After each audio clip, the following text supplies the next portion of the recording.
Be ready to broadcast.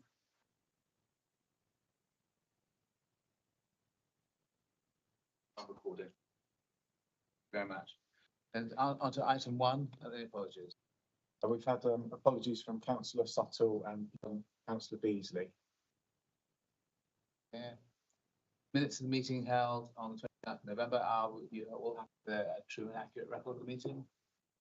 Yes. I will sign them. The declarations of interest. Does anybody have any declarations of interest? No? Okay. Public participation. We've had no questions or statements from. 5 questions from councillors. Had no questions or statements from other Dorset Council elected. Any urgent items? Doing this slightly out of order because of the nature of most of the business this afternoon will be out here, but are there any other urgent items? Had no other urgent items. Okay, then on to the external auditors report. Ian House.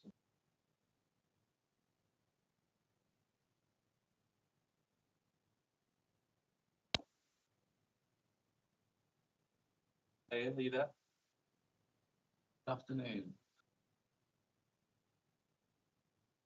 Do you see us? Hear us?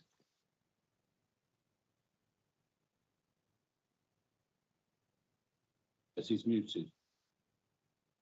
Yes, Ian, you're muted apparently. Yes, I can just hear you. It's very faint, but I can hear you. Yeah. Okay, good. We can now hear nice and loud and clear. So, do you want to kick off?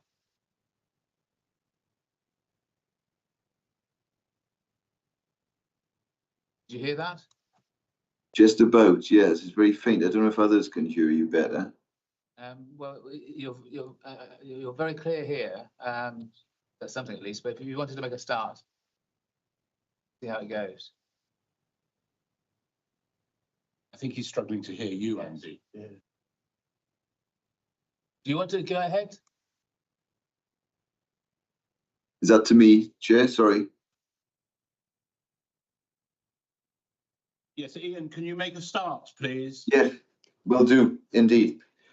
Thank you, committee, and I'm pleased to present our report, a long overdue report on the 2021 pension fund accounts. I'm sure you've all moved on to much more timely information now. It is a clean report which gives an unqualified opinion on the pension fund. You'll see that we identified 2 significant risks in the audit. One was management override, which is a risk you'll find in any of the audits that were done by an external audit firm.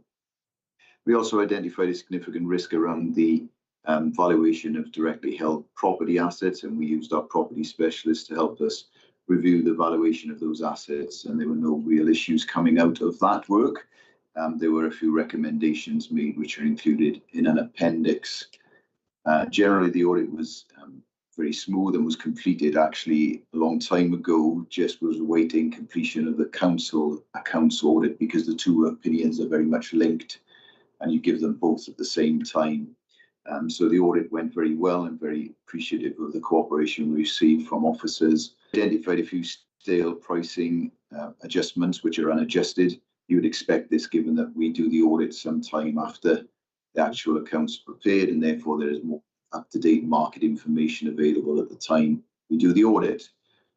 So we often have a stale price adjustment, but rarely do they result in adjustable amounts because they're not usually material, which was the case here. So overall, a very smooth audit in terms of the process, obviously not in terms of the timeline, which was delayed through our delayed audit of the council accounts. But otherwise, nothing really exciting to bring to your attention as a committee. As I say, an unmodified audit opinion. Okay, well, it's always very good news to have nothing to worry about. Do members have any questions? No? Do you want to say anything about it? No. Okay, in that case, thank you very much. That's very short and to the point, so thank you. Appreciate it. Thank you very much for inviting me. A pleasure. Thank you. Thanks, Ian. Moving then on to item 8, dates of future meetings. Chair, Yes. it says here to note something. Didn't we ought to note it? Formally, that's the last. Recommendation 3, note the independent auditor's opinion. We not ought to record it that we've noted it? Yes, I'm sure you're right. We will note it. Okay. Yes. Yes, Ian, you can leave now if you want to. Thank you. You heard that. I kicked him out. Oh, you took him out, did you? Right, dates of future meetings. David, do you want to explain how we come up with these dates? What they? Yeah, thanks, Chairman. So we have another meeting on the 26th of March where we'll cover what I described our regular reports. So Steve Tyson's independent investment advisor report, the fund administrator's report, Karen Gibson's administration report, and also the quarterly report from Brunel as well. When we discussed this back in November, there was a suggestion that we tried to make that a completely online meeting because no decisions will be taken to that meeting. But Democratic Services of Dorset Council have confirmed that it does have to be an in-person meeting, and I believe to be quorum it needs 3 members. I will double check that because I think someone said that I put down 4 members in one of the documents, so I just need to check. But we will need 3 or 4 members of the committee to actually be here on the 26th of March. And that meeting will be in the morning on the 26th of March. There'll be no training associated with that meeting. Then in the dates for June, September. Sorry. Just to check, did we quorate on that meeting? Did it need members from BC and Dorset to be present? Just 3 members, regardless of. It's just 3 members of the committee, regardless of their origin. Is it a little more subtle than that? You have 3 members present in person? Oh, yes, Yes, yes, absolutely. yeah, to be in person. Not otherwise, counting yeah. online. We could have everybody online, but that wouldn't be quorum. No.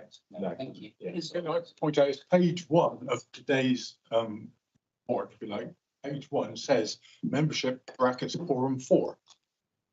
I'll double check whether it's 3 or. We're already at 4. Yeah.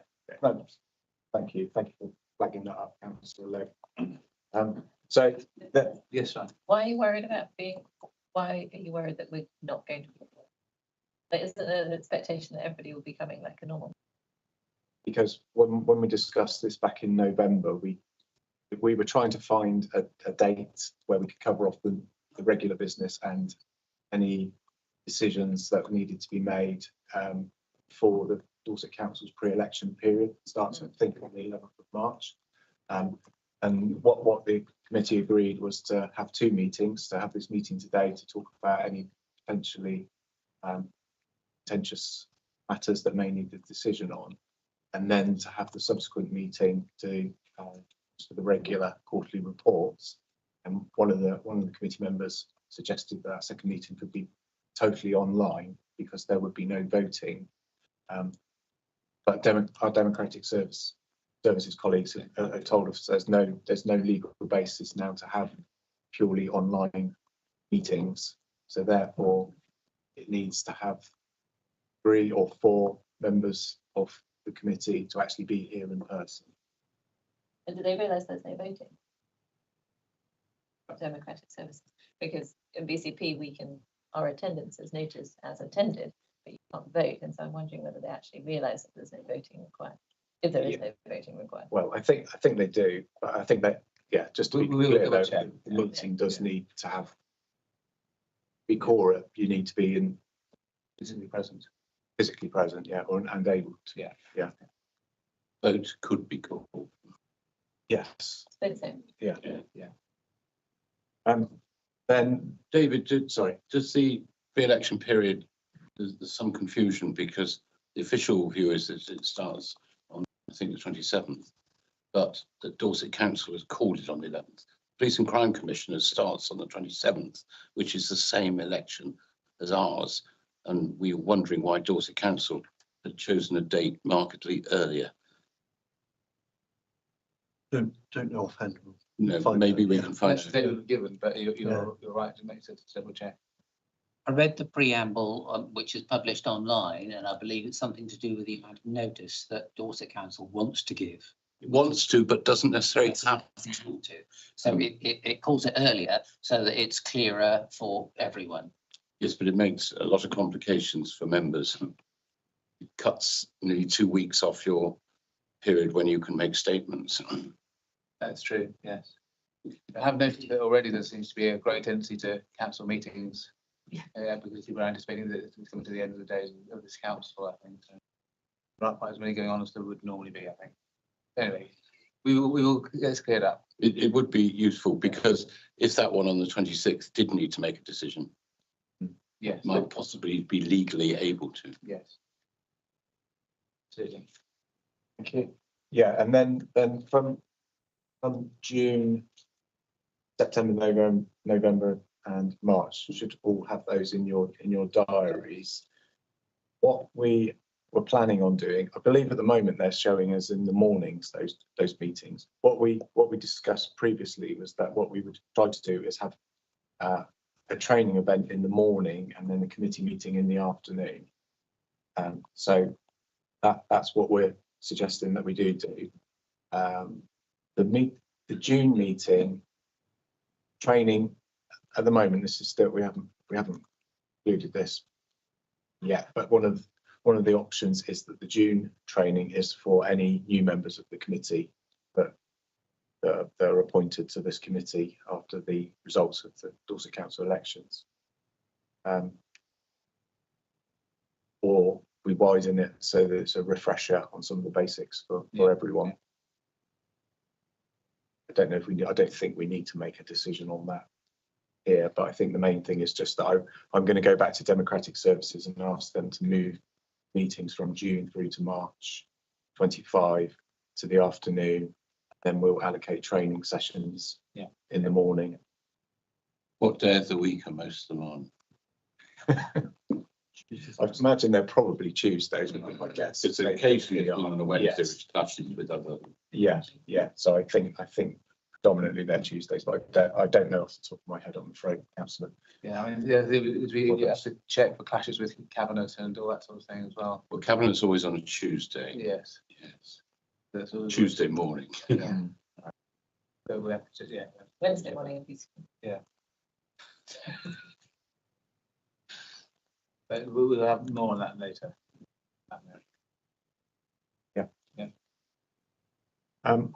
Didn't have anything else to say on the meetings.